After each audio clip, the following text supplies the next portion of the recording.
My name is Dr. Michael Thompson, and for 35 years, I was absolutely convinced that God didn't exist. I had 3 medical degrees, performed thousands of surgeries, and believed science had all the answers. But in February 1998, lying in a hospital bed with a condition that should have killed me, I discovered I was dead wrong about everything. Let me take you back to who I was before my world turned upside down. I was Dr. Michael Thompson, one of Denver's top surgeons. I'd built my whole reputation on facts, evidence, and hard science. To me, religion was nothing but a security blanket for people too weak to face reality. I had it all: a gorgeous house in Cherry Hills Village, luxury cars, and everything the American dream promised would make me happy. But behind all that success, I was drowning. Every single night, I'd walk into my empty house and reach for a bottle of the most expensive whiskey. Then another, and another. My colleagues saw this brilliant physician. What they couldn't see was a man slowly killing himself, one drink at a time. But I didn't give a damn. In my mind, when you die, you're just dead. No heaven, no hell, no God sitting on some throne judging you. Just nothing.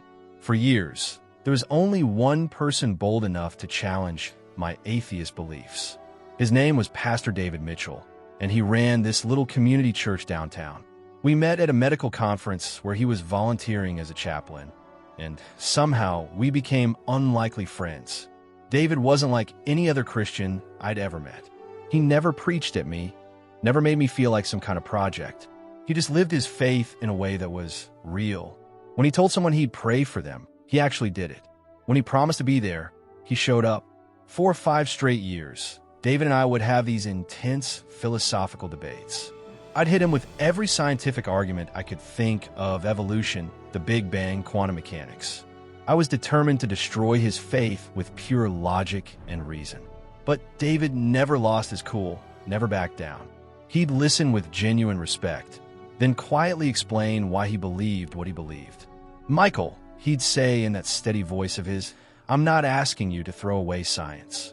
I'm asking you to consider that maybe science and faith aren't at war. Maybe they're both pointing to the same truth." I'd just laugh and order another whiskey.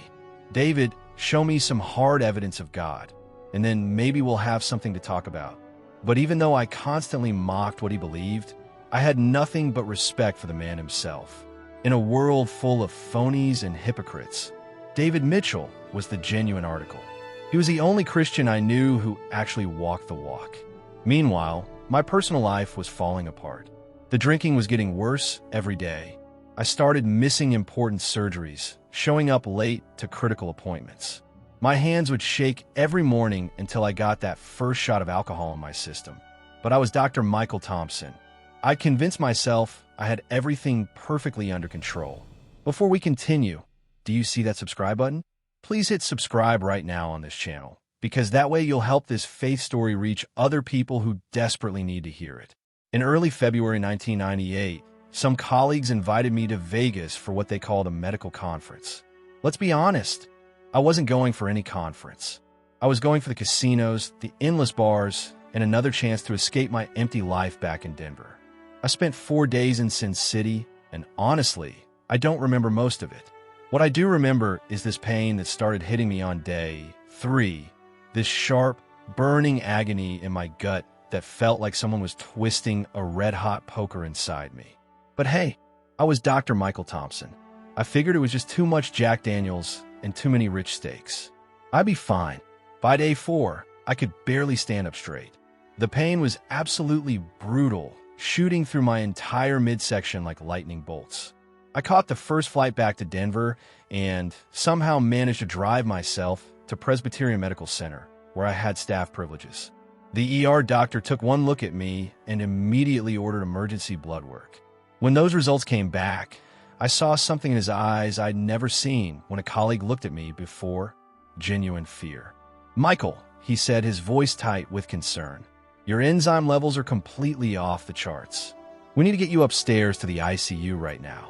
Within just a few hours, I was lying in intensive care with a diagnosis that made my blood turn to ice: acute hemorrhagic necrotizing pancreatitis. As a physician, I knew exactly what those words meant. This wasn't just serious. This was a death sentence wrapped in medical terminology. Dr. Richard Hayes, my longtime colleague and the hospital's chief gastroenterologist, pulled up a chair right next to my bed. We'd known each other for 15 years, worked countless cases together, and I could see the weight of what he was about to tell me written all over his face. "Michael," he said, his voice barely above a whisper, "I'm not going to sugarcoat this for you. The mortality rate for your condition is over 90%. Your pancreas is literally destroying itself from the inside out. It's taking your other organs down with it. We're going to throw everything we've got at this," but he didn't need to finish that sentence. I was a doctor. I knew the statistics better than anyone. I knew that in a matter of days, maybe a week if I got lucky, I was going to be dead. For the first time in my entire adult life, I was genuinely terrified, not just of dying, but of what might be waiting for me on the other side. For 30 years, I've been so absolutely certain that death was simply lights out. Game over.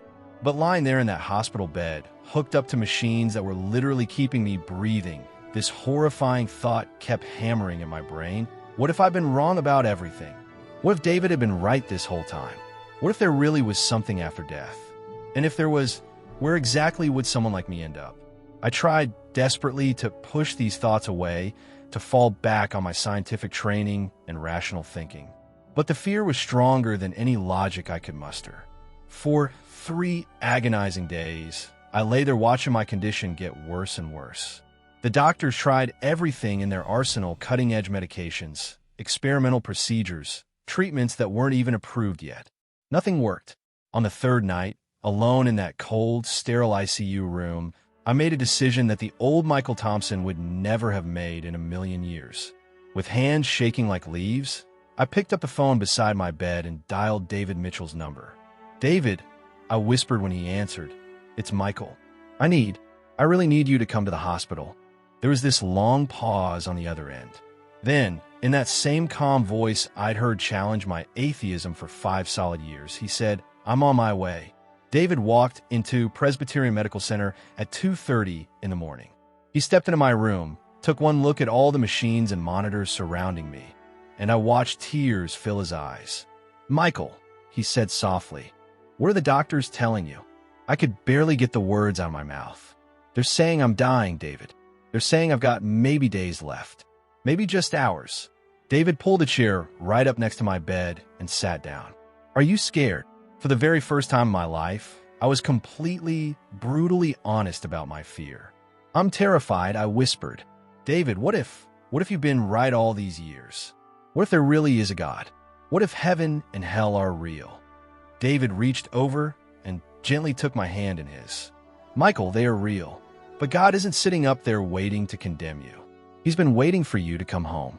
"But David, you don't get it. I've spent years mocking everything you believe in. I've been an atheist, a drunk, a complete failure as a human being. If God is real, why in the world would he want anything to do with someone like me?" David smiled through his tears. "Because that's exactly who God is, Michael. He doesn't love us because we're good enough. He loves us because he's good enough." What happened next changed absolutely everything. David opened his worn Bible and started reading to me about God's incredible love, about Jesus dying on that cross for broken people just like me. For the first time in my life, those words didn't sound like fairy tales or wishful thinking. They sounded like hope. "Michael," David said, "would you like to pray with me right now? Would you like to ask Jesus to come into your heart?" The old Michael Thompson would have laughed out loud. But lying there, staring eternity in the face, I whispered, "Yes, please." David led me in the simplest prayer I'd ever heard. I asked Jesus to forgive all my sins, to come into my life, to save me from myself. And I'm telling you, something absolutely incredible happened. The very moment I said amen, this peace that I had never experienced in my entire life just washed over me like a warm wave. I can't explain it scientifically. I can't write it up in some medical journal.